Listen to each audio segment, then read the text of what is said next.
Okay, well, let's just jump right into discussing the chapters, and then you can start making it your own. So, starting in chapter 9, we have the Gibeonite deception. Somebody want to read that? Let's see, do we need to break it up? Read all the way down, somebody read chapter 9, verse 1 down to 14. As soon as all the kings who were beyond the Jordan in the hill country and in the lowland along the coast of the great sea toward Lebanon, the Hittites, the Amorites, the Canaanites, the Perizzites, the Hivites, and the Jebusites, heard of this, they gathered together as one to fight against Joshua and Israel. But when the inhabitants of Gibeon heard what Joshua had done to Jericho and to Ai, they on their part acted with cunning, and went and made ready provisions, and took worn-out sacks for their donkeys, and wineskins, worn out and torn and mended, with worn-out patched sandals on their feet, and worn-out clothes. And all the provisions were dry and crumbly. And they went to Joshua in the camp at Gilgal, and said to him and to the men of Israel, "We have come from a distant country, so now make a covenant with us." But when the men of Israel said to the Hivites, "Perhaps you live among us, then how can we make a covenant with you?" They said to Joshua, "We are your servants." And Joshua said to them, "Who are you, and where do you come from?" They said to him, "From a very distant country your servants have come, because of the name of the Lord your God. For we have heard a report of him, and all that he did in Egypt, and all that he did to the two kings of the Amorites who were beyond the Jordan, to Sihon the king of Heshbon, and to Og the king of Bashan, who lived in Ashtaroth. So our elders and all the inhabitants of our country said to us, 'Take provisions in your hand for the journey, and go to meet them, and say to them, We are your servants, come now, make a covenant with us. Here is our bread. It was still warm when we took it from our houses as our food for the journey on the day we set out to come to you. But now, behold, it is dry and crumbly.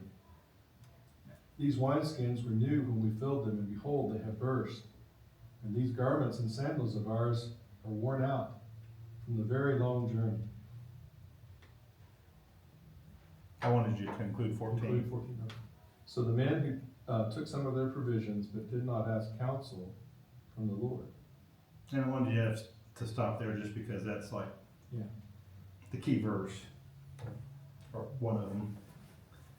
So what's going on?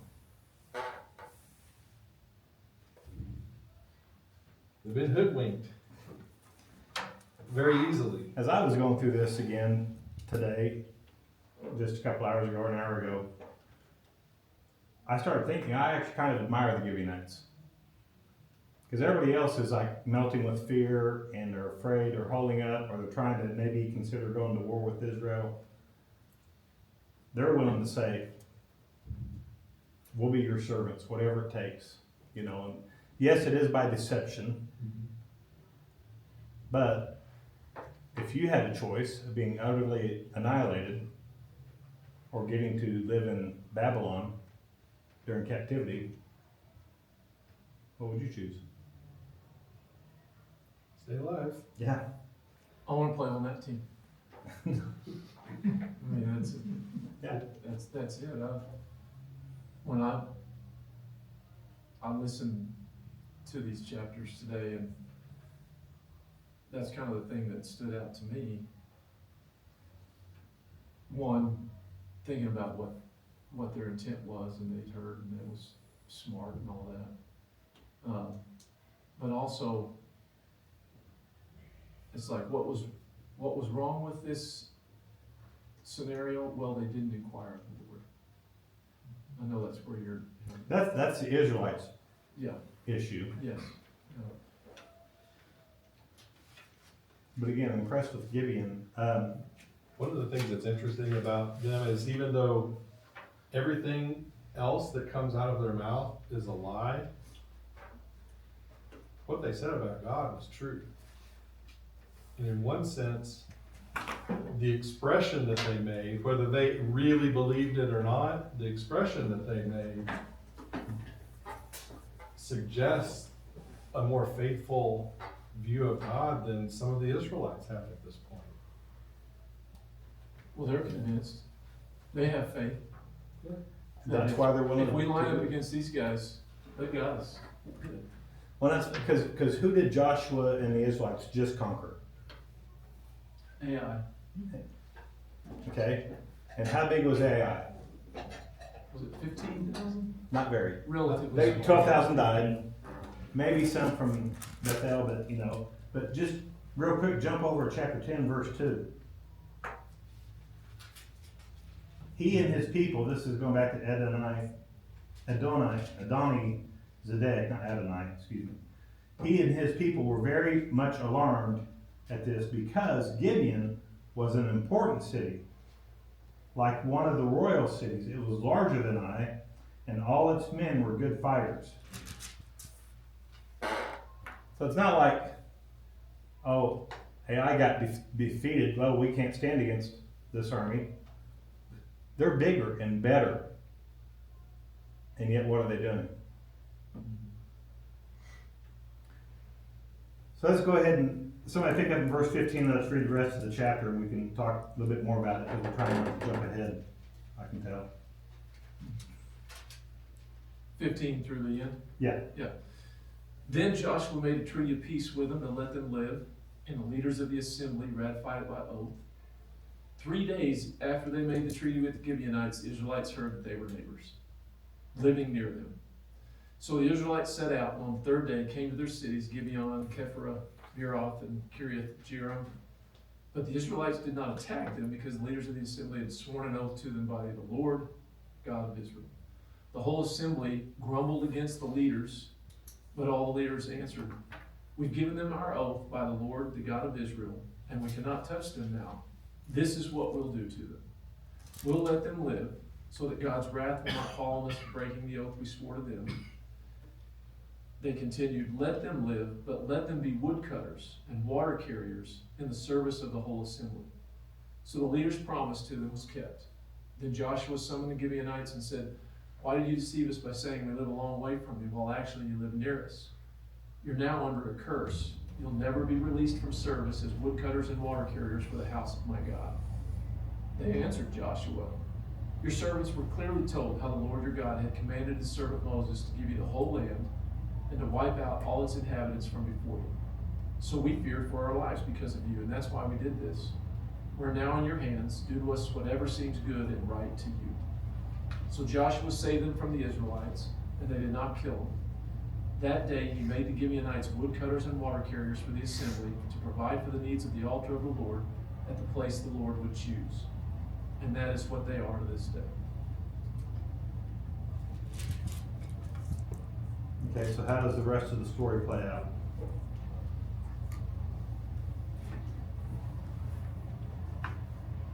We're happy to serve. Gibeonites. I mean, Joshua puts them under a curse, that that's what all they will ever be. But again, the alternative is being utterly and totally destroyed. If they lied in order to make a covenant, why does Joshua keep it? They swore it by the Lord. Psalm 15:4. Somebody read that. Or you can read the whole chapter, it's only like 5 verses, but 4 is the verse that says it.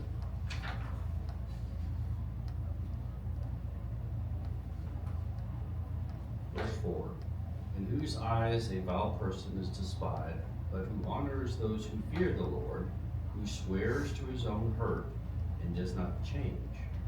Who swears to his own hurt. If you make a vow, even if it's a foolish vow, does God expect you to keep it? Yes. What examples do we have? Jonathan and Saul and Jonathan. Saul said nobody's going to eat until the battle's over. Jonathan takes some honey. They almost have to kill Jonathan. But he didn't keep it. I'm thinking, Who's the father? Jephthah. Is that the father who ended up his daughter, yeah. Yeah, Still a foolish guy, yeah. because even with, because this is not the first time in the book of Joshua that we've discussed, or we're discussing now. We've discussed before already, Joshua or the Israelites making a covenant with somebody who's from Canaan. So who was the first one? Rahab. Now, of course, we know the end of the story, and it all turns out good. Because again, God's gonna honor vows that are made under his name, and he expects us to, even if they are foolish. I didn't know I was teaching this tonight, so I didn't look up the passage, but does anybody remember what happens to the Gibeonites after Israel starts getting kings? 2 Samuel 21. There we go. What happens? Saul, I think it's Saul, attacks them, and then there's a curse put on them. Or it's, let's see here. Yeah, King Saul attacks them, kills a bunch of them, and so then And then it's famine. when David becomes king, he goes to them to make amends. Yeah. And if I remember right, they asked for 7 of his sons or 7 of his descendants, Saul's descendants. And David hands them over to be killed So to make up for this. here's the context. There was a famine in the days of David for 3 years. Year after year, David sought the presence of the Lord. It is for Saul and his bloody house because he put the Gibeonites to death. And that's what the Lord said that. Sorry, I skipped that part. The famine, It's kind of important. the famine was, Because of Saul's Because of bloody, It's the consequence, yeah. because of his decisions, yeah, and so they end up killing him. This is interesting to me, and this goes back, so the Gibeonites acted craftily. It's the same word or same root word as Genesis 3 with the serpent. So Gibeon's a high place, and you have the Israelites on a high place, somebody dealing craftily with them. They fail the test, they don't seek the Lord's wisdom. It sounds a lot like the fall. And now you push the story forward, and the tabernacle actually is in Gibeon until David moves it. So the tabernacle ends up being in this high place with, like, it's just an interesting tie-in to me that the tabernacle ends up being there. You mean the ark? When you're saying The ark, and I think the tabernacle too. I think it all goes there until they build the temple. But, which makes sense because they're wood cutters and water carriers, those two things. So it makes sense that would be the case, but, the Ark of the Covenant doesn't get moved until the temple, or they lose it, whichever one. There's an interesting verse in chapter 11, verse 20. For it was the Lord's doing to harden their hearts, that they should come against Israel in battle, in order that they should be devoted to destruction. I wonder why God didn't harden the Gibeonites and make them go fight. They seem to be afraid of God, though maybe the fear of the Lord that got them some respect or mercy. Well, and have we ever seen that before with a pagan king receiving favor from Yahweh because he turns his heart to Yahweh? Nebuchadnezzar. Yeah, whoever that was, I guess. It was John. King, like King, Well, the king, I don't know the king's Yeah, name. yeah. Somebody was there. What, this is, I'm sure this said, jumping ahead, Mike, but are we, I heard that today too, Perry, and that was, there are some things that are here for us that I'm okay never understanding, because it's God, and I'm fine with that. It was interesting, or this is one thing I was gonna bring up tonight. what, if any, conversations are emerging in your classes around all this death and taking lives? And then specifically in 11, it mentions God hardened their hearts, almost like they needed that hardening to take everybody out. I mean, the one thing Joshua did that maybe we almost, I guess, could say nobody before or after finished the job everywhere. So many circumstances where it's not finished. So what are those, if you're having those conversations in the classroom about why does it have to be everybody? And why does it have to be the women and children? We'll probably go back to it this week, but I was saved by the bell last Sunday. Well, I have a tendency to see it the way you mentioned in class last week, Mike, about what happened on the cross took care of everybody prior to that. So we don't know that while this is for us and our understanding and comprehension of life and death and pain and agony and fairness and women and children and all of that, that maybe they're all received with open arms. I don't know. But anyway, what are y'all hearing? What are you? Death isn't a problem for God. Not at He's all. proven that. Yeah. So when, this came up in our class, and so when the whole thing about, the children, the innocent children, well, they're with Jesus. There's no doubt about it. They're home earlier rather than later. Yeah, they were spared a lifetime of who knows what. So when you look at it that way, it's not quite as, it makes a little more sense, that God's not hard-hearted, because death is not an issue for him. It is for us. To the extent that we talked about it, we talked about the holiness of God. And how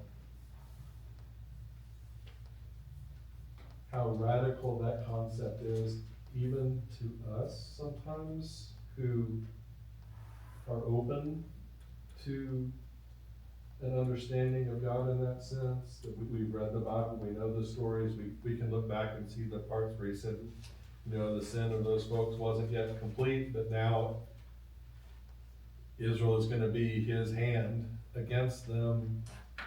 How do you make sense of that? Well, he's God, he's holy, he can't have any part with sin. And our problem is, we're viewing it from a worldly perspective. We've never been on the other side. We only understand this side. 1 Corinthians 15 tells us that the power of death, the sting of death is sin. That's why death exists, because of sin. But it is not the end, and we learn that in Revelation, as well as several other places in Scripture. And so, it's like complaining about the car ride to Disney World,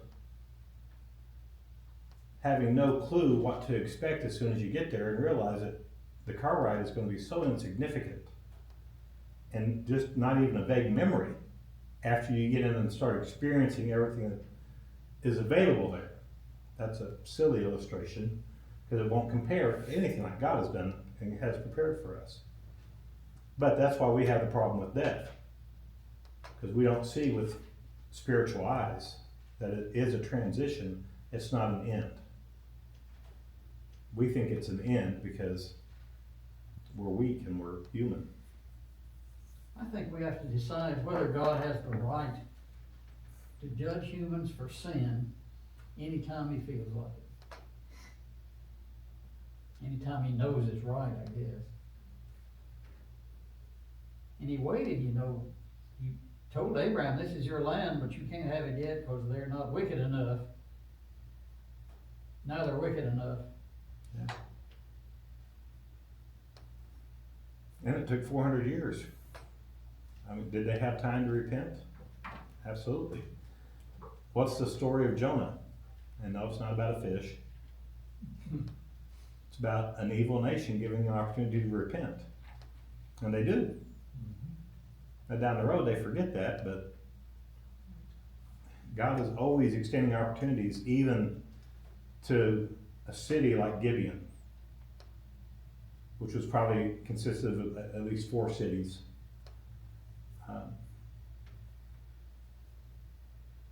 Is there anything else in chapter 9 stands out that we need to talk about that we haven't discussed This yet? isn't necessarily a teaching point, but you get that list of nations again, a list of peoples that we saw from Deuteronomy multiple times. Very early in the chapter, talking about, you know, the Hittites, Amorites, Canaanites, Perizzites, Hivites, Jebusites. And then later, the Gibeonites are identified as Hivites.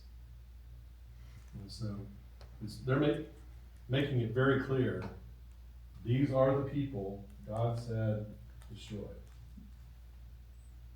They made a covenant. In one sense, they shouldn't have even have needed to seek the counsel of the Lord, because they already had the command from Moses, you shall make no treaties. So it's kind of doubly damning, if you will, their choice in this situation. That doesn't add much, but I always am looking for those links with. If we would just trust God and do what He says, how much easier would life be? All right, somebody go ahead in chapter 10 and let's read the first 15 verses.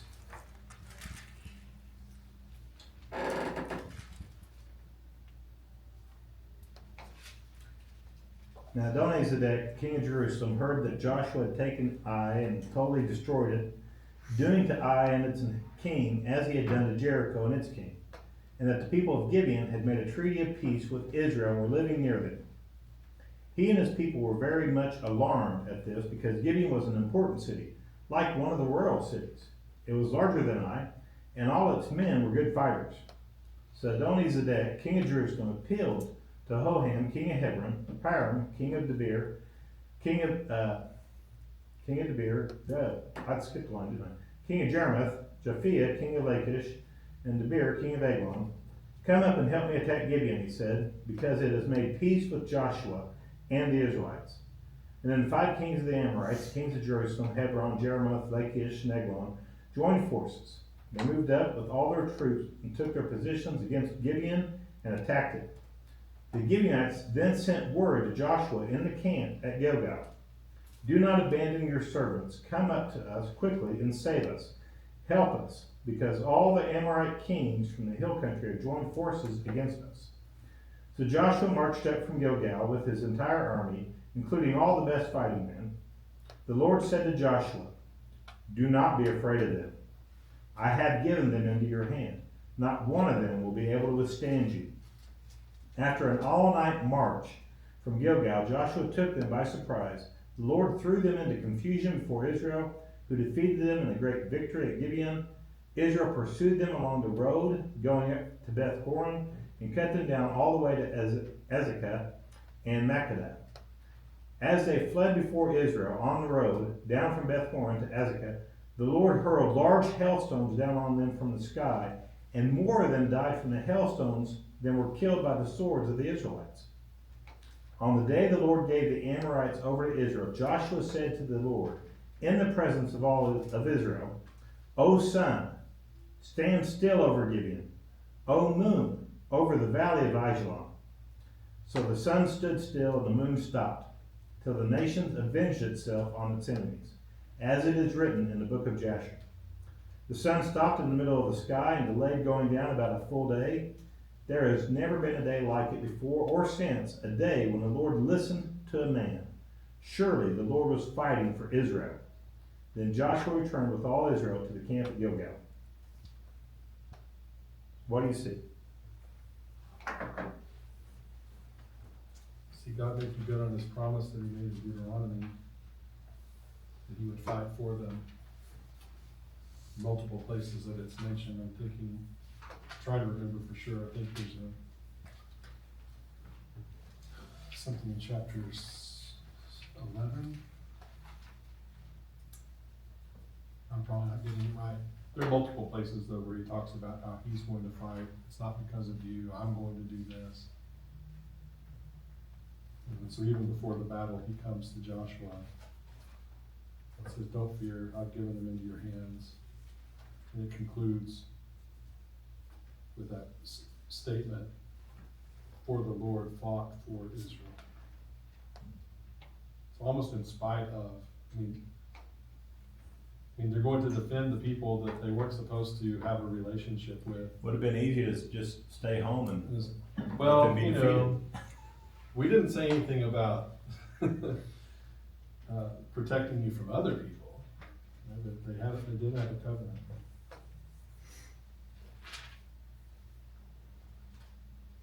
Do you see God's presence and support here as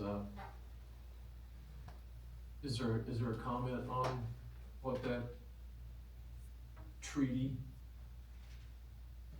like, once it's done, then I'm gonna walk with you on that, or?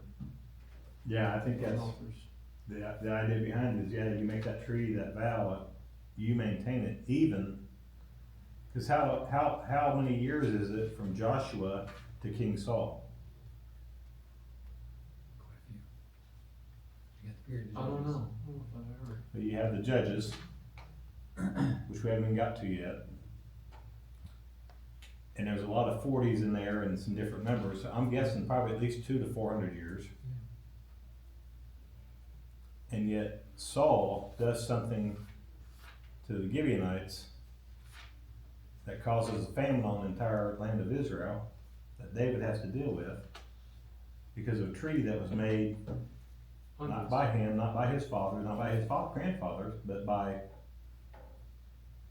ancestors of long ago. None of which are still alive, but yet the treaty still stands. Because who is still alive? God. So until he's gone, that's when your vows are done. I would not hold your breath on that one.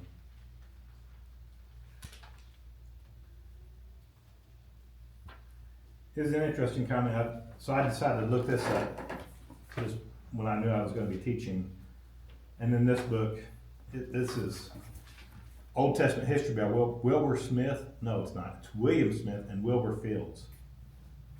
They have a comment here that the Battle of Beth Horon of Gibeon is one of the most important in the history of the world. Because it's actually from Gibeon on to this Beth Horon is a main route of communication and commerce. And so they got Jericho, they got Ai. Now they don't have to go against Gibeon, which was only 3 days away. They didn't realize that.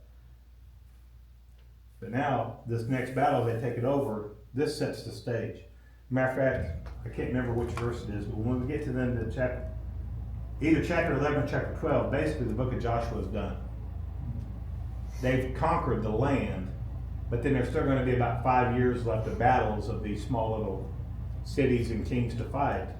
But they've conquered all the major spots by the time we get done with our lesson tonight, or just shortly after that time. So let me go ahead and pick up 16. Well, we can break it up in 16 through 28. Sure. Now these 5 kings had fled and hidden themselves in the cave of Makkedah. It was told Joshua, saying, the 5 kings have found hidden in the cave at Makkedah. Joshua said, roll large stones against the mouth of the cave and assign men by it to guard them. But do not stay there yourselves. Pursue your enemies and attack them in the rear. Do not allow them to enter their cities, for the Lord your God has delivered them into your hand. It came about when Joshua and the sons of Israel had finished slaying them with a very great slaughter until they were destroyed, and the survivors who remained of them had entered the fortified cities, that all the people returned to the camp to Joshua at Makkedah in peace. No one uttered a word against any of the sons of Israel.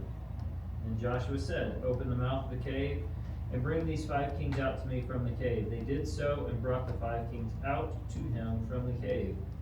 The king of Jerusalem, the king of Hebron, the king of Jarmuth, the king of Lachish, and the king of Eglon. And they brought these kings out to Joshua. Joshua called for all the men of Israel, and said to the chiefs of the men of war who had gone with him, come near, put your feet on the necks of these kings. So they came near, put their feet on their necks. Joshua then said to them, do not fear or be dismayed. Be strong and courageous, for thus the Lord will do to all your enemies with whom you fight. So afterward Joshua struck them and put them to death, and he hanged them on 5 trees, and they hung on the trees until evening.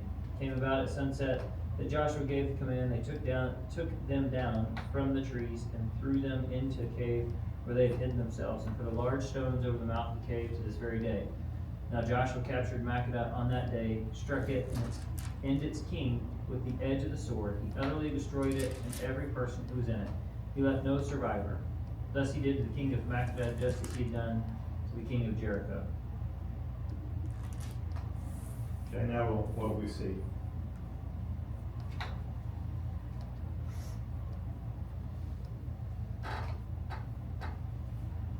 Finishing the task.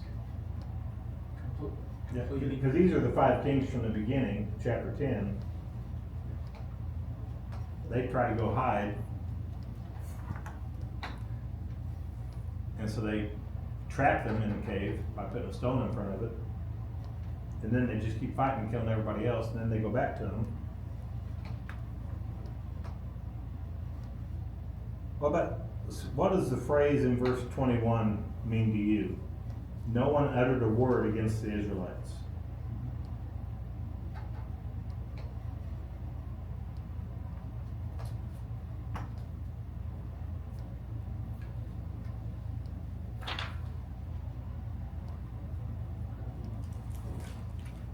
Well,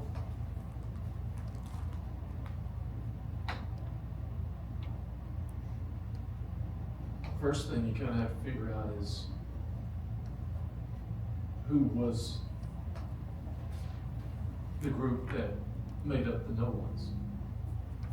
Is it the internally, the non-fighters of Israel? Is it other cities? Are they referring to other cities that are like, well, we saw what they tried, we're not gonna try anything? I'm not sure. I mean, is it the enemy who have been complaining about Israel? Of course, a lot of them are now dead.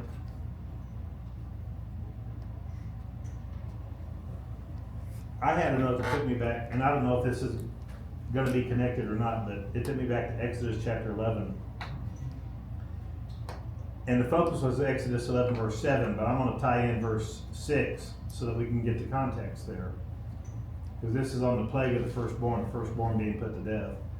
Verse 6 says, there will be loud wailing throughout Egypt, worse than there has ever been or ever will be again.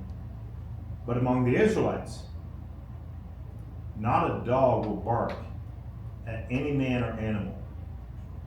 Then you will know that the Lord makes a distinction between Egypt and Israel. So the idea there is, there's all this wailing because of all the death of the firstborn, but among Israel, silence. Not even the dogs are going to be barking. To show that the angel passed over them. And so when you tie that in with this, what you read here, you get this idea of this is more that confirmation of even people that lose tend to trash talk. Nobody's trash talking Israel now.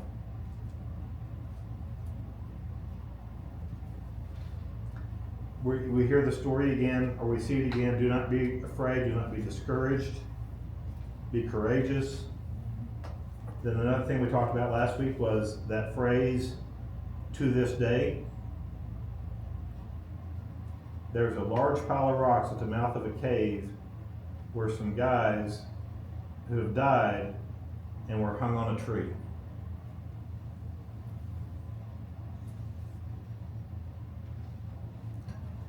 So now there's a memorial for that. So again, can we You know, just like at the very beginning, Chess made that connection back to Genesis with the deception in the garden.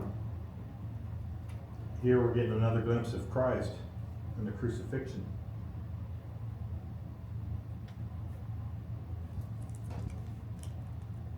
Why take the bodies down? Cursed is anybody that hangs on a tree. But they're cursed anyway.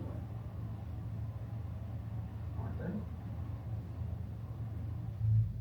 You started it, go ahead. Oh, no. Well, they're dead. I don't know if they're cursed, but Okay. I don't know. That's, I don't know, and I don't remember where that, I think that's Leviticus. But obviously they use that reference for Jesus. Jesus takes the curse. I think that's part of the Israelite culture at that point, right? I mean, you're taking the body, I don't know, you take the bodies down. I think at some point in time, I don't know, you gotta also, then you think about sacrifices and cleansing, and I don't know, they're already dead, so, Maybe still some respect even after death. yeah. They get buried, in essence, they get put back in the cave Sure. with stones and a memorial. I think if there's respect, it's not respect for them, it's respect for who they are becoming as the people of God. They did the same with the king of Ai. They took him down and buried him. And put stones on top of it. Decency, I guess, maybe it's a distinction between the way they do battle and the way that, If you you think know, about respect for them. like the Assyrians later, I mean, I know it's later, but the Assyrians had no such regard for the people that they destroyed and killed and, you know. So It's even, only the king too. I mean, it's not, Yeah. they're not taking everybody they have, they're not taking everybody they've slaughtered and throwing them in a cave and, or hanging them on a tree, either one, but Right. it is certainly you hang the important people on the tree. It seems to me, that's where it seems. but then they always take them down. So I mean, even in battle, you see a distinction between Israel and other nations. That's right. It could, I think it could also be a reminder. I mean, I don't know, most likely these caves that they found were caves that were not necessarily on the main interstate. But the way, one thing that's really struck me reading through this is the communication that happens in this world from city to city. I mean, they know what's going on. Hundreds of miles away. They're even naming Moses. That through. They know their history better than Yeah, Israelites. and so word spreads, and that might be a piece of it, that they've got these caves with these boulders over them, and anybody who either spreads the story or happens to be in that area and sees them, it's like, okay, those are those kings the Israelites took out completely. I don't know if that's a component of it or not, but I'm sure the word has spread. You know, I forgot to mention this, not that it's important, but I was actually asked a question probably about a month ago, that we know that the sun didn't stand still. Right? Because the sun doesn't move. That's true. So what had to stand still? What happened to gravity? The Creator decided. The Creator he takes was care of gonna make it everything. happen. Yeah, yeah, Well, he had to stop the moon too. yes. And it's on a whole totally different trajectory. Kind of makes you wonder what happened with the oceans. Again, the one who created it, Can it's do no what? Yeah. big feat. Yeah. Solve that complicated math problem real fast. That's what it is. He had the oceans previously go up to the clouds and become hailstones, so that he could have the hailstones ready to kill more people than the Israelites could kill. So this was, we need some more time. Can the, keep the light on for us? Mhm. And that's what, you know, cause Motel 8. part of their, I wouldn't say it's an ambush, but did you catch how the Israelites showed up? They marched all night long. Yeah, right. There's another indication of how nearby it is, Yeah. cause one night of Yeah. marching, they got there. And they got there, and then we need time to, and so, That's true. Well, it's interesting that he asked for the sun to stand still, not God in the battle. How many of us would think that? We think God in this battle would never go make that sun stand Yeah, still make it so I longer. can finish what I started. Yeah. It's still funny though, I mean, it's God, God paused time, but then God's like, I'm doing all the work anyway. but I mean, he kills more people than they did with the hailstones. Hailstones. I mean, think about Joshua's like, faith. you want me to pause it for what? I can do this in, Sure. it's not- Because not only does he ask God of this, he doesn't do it in private. Mm-mm. In the hearing of everybody. God, just let the sun stop right now and let the moon stay right over there so we can take care of this. Another thing that the Jerusalem Gazette had on the front page, right? Or anywhere and everywhere else. Again, it's just, it's They're more gonna hear about it. The day proclamation. it didn't end. Yeah, Yeah, imagine if you're in one of these other farther away towns and you're like waiting while the sun is Watching your son. got to be going down and it's like, Man, this day is really long. I'll be Will checking- this shift ever end? Keep checking the sundial. That's what I'm saying. Well, Man, my I sun took care of the whole sundial's field. Well, For the people on the other side of the planet, where's the sun? yeah. how about a 50,000 foot view of not just these chapters, but what's going on here and how they handle the kings and piling stones on top of bodies and miraculous things occurring. Do we have a message we can take to our classes? Because in some, I mean, there's some different components to this, but in some ways, this is what we've been talking about for a few weeks now, is this conquest.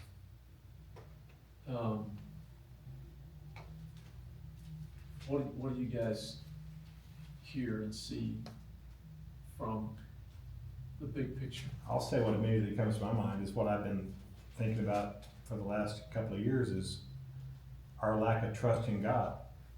Why are we upset that God's killing women and children or having Joshua kill women and children? It's because we don't trust God.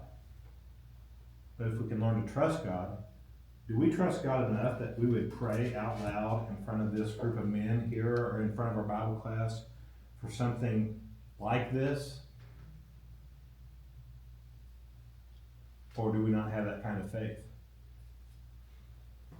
Because that's what stands out to me is Joshua's faith being strong and courageous. God is reminding him again and again and again. He's going to be there. He's going to fight with him when he learns to inquire of him. And he realizes he messes up. Then he goes back to inquiring of him and trusting him to where he even gets to the point where God tells him, I'm going to fight for you. Where Joshua could say, okay, here's how you can help me. You just stop the sun for a little while. Do we pray like that? I don't think he had any doubt. That's the whole point of faith. Jesus will say, if you had faith like a mustard seed, you could say to this mountain, be thrown into the sea, and it'll happen. We don't believe it. Not for an instant. Which is why it's never happened. That's a little depressing. It is. And that's why Jesus says, That comes to mind. when I come back, will I find faith Yeah. in this world? Do we trust God? But we see so often with our human eyes instead of spiritual eyes. So death is the end. That's impossible. I can't do that. God can't do that. I'm hopeless. I don't know what we're gonna do. Oh, I guess we should pray about it. Well, when you go to prayer defeated already, what kind of prayer is that? Maybe what Satan has found a lane in, because when you say God can't do that, I think all of us in here, I think everybody that we're with on Sunday would acknowledge he can. But I think collectively there's a mindset, and when I say collectively, I mean most, probably not all. I hope not all, and I hope I get there. Christians would say he can, he's done that before, but he doesn't do that anymore. It's different now. And maybe that's the lie that Satan has found to wield His whole method is deception, focus. Yeah. which takes place in chapter 9, deception. Thing that comes to my mind is the sense of believing that God can, but not being certain that he will, and at the same time, and maybe this is the lie that affects me, but it sometimes feels presumptuous to ask for what I want. Going back to your idea that you expressed earlier, we don't see with God's eyes. Well, I ask with the eyes I have, knowing what I know. And that can feel presumptuous. Like, God, I know what's best in this situation. Do this. I don't want to be in that position. But am I pre-limiting God by worrying about such things? James clearly says that if you ask with doubt, what do you point asking? Because you won't receive. And so it's a trap Satan puts you into. Where you ask, but then you keep that in the back of your mind. Yeah, but this is so bizarre, he's just not gonna do that. But of course he's not. You settle with that, then you got doubt. So, yeah, it's hard. But I think It's not the way humans are wired. We're wired to believe what we can see, touch, hear, smell, and taste. That's it. that then gets into Romans 12, 1 and 2. Just offer your bodies as a living sacrifice, so that you can test and approve what God's good, pleasing, and perfect will is. In that's a paraphrase. But, because you can get real quick into, you pray without doubt. Well, I'm gonna pray for $1 million then. God's gonna give me $1 million. Let's do that right now. We got $8 million right here in this room. I mean, you could get health and wealth gospel real quick out of that. Yeah. But and that's where it has to fit back to Romans 12:2 and say, this has to fit into what Joshua was wanting to do, fits into the scheme of what God is already planning to do. May not be what his plan was to do, and Joshua is wanting to pause time so that we can finish this thing, but it's got to fit inside of God's will. And we probably miss that one a little bit more often. When you stand still for selfish reasons. Yeah, when you stand still for God's reasons. Some of this takes, from my experience, it takes complete surrender and humbleness, like Jesus said, not my will but yours. He's asking, but he also realizes I must do the Father's will. And that surrender, he did. humbly. Now, I keep picking things back up. Oh, I prayed for that, I'm gonna pick that back up. If that makes sense. But I didn't completely trust, and I didn't completely obey, there's so many things that I didn't completely surrender. And it's, Human just gets into the mix again. yeah.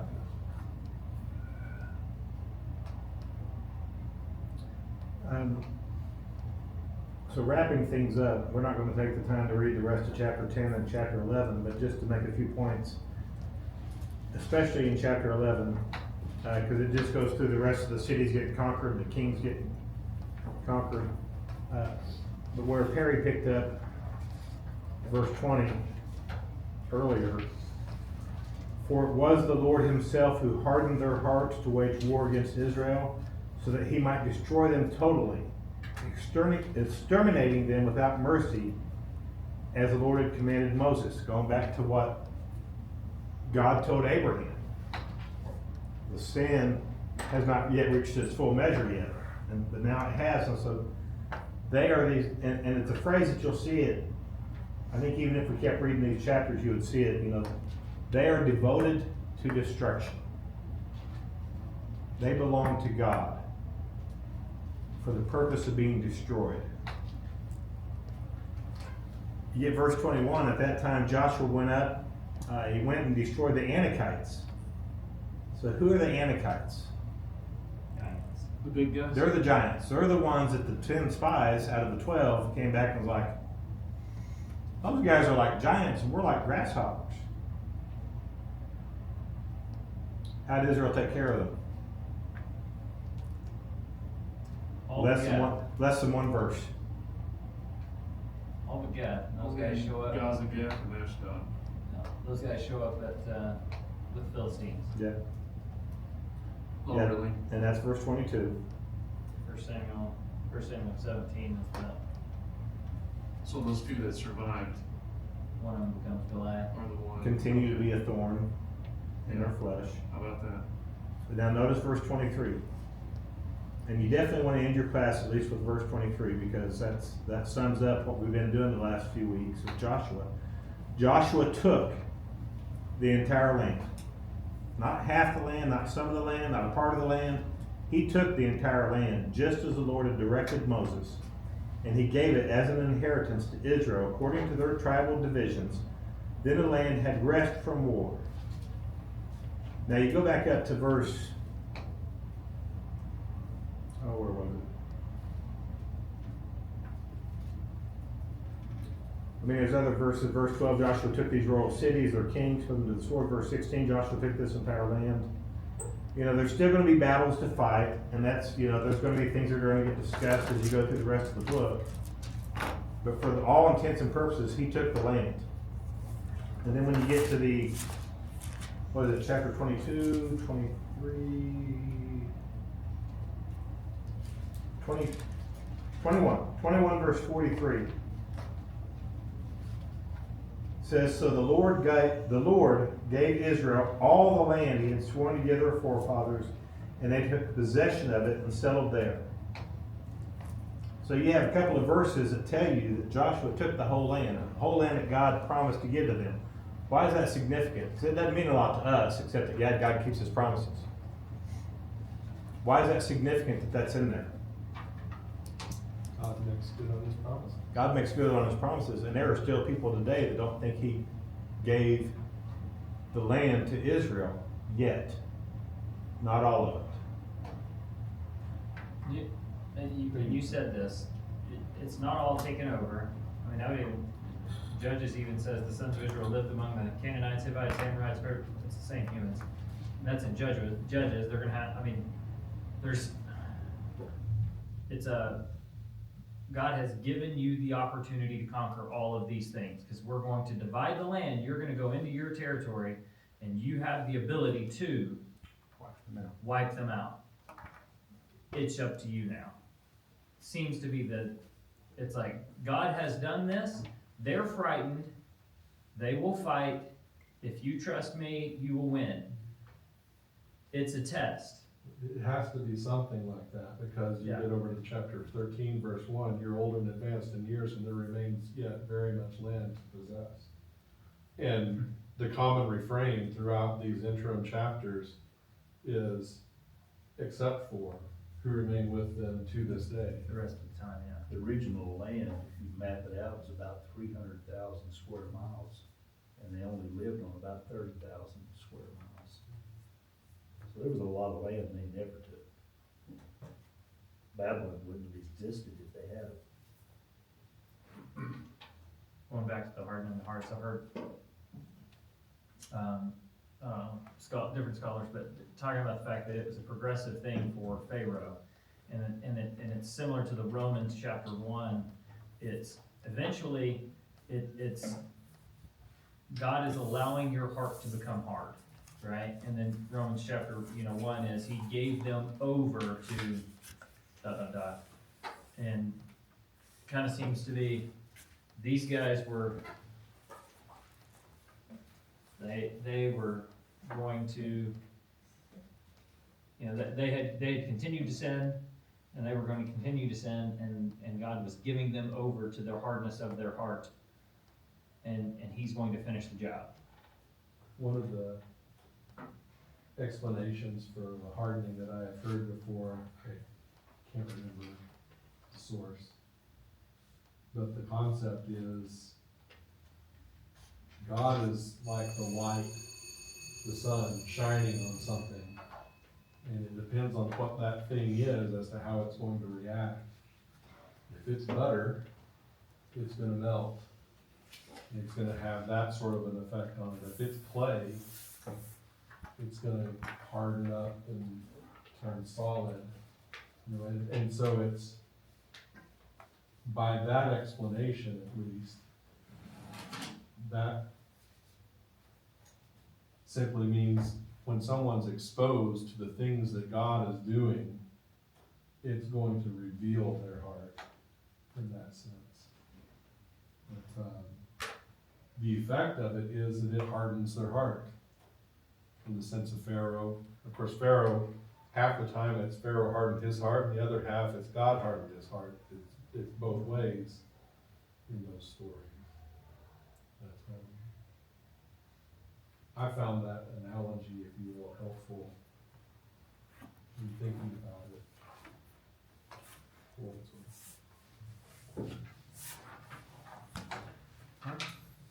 We'll go and have fun with it. Thanks, Mike. Thanks, Mike. Yeah, thanks for stepping in.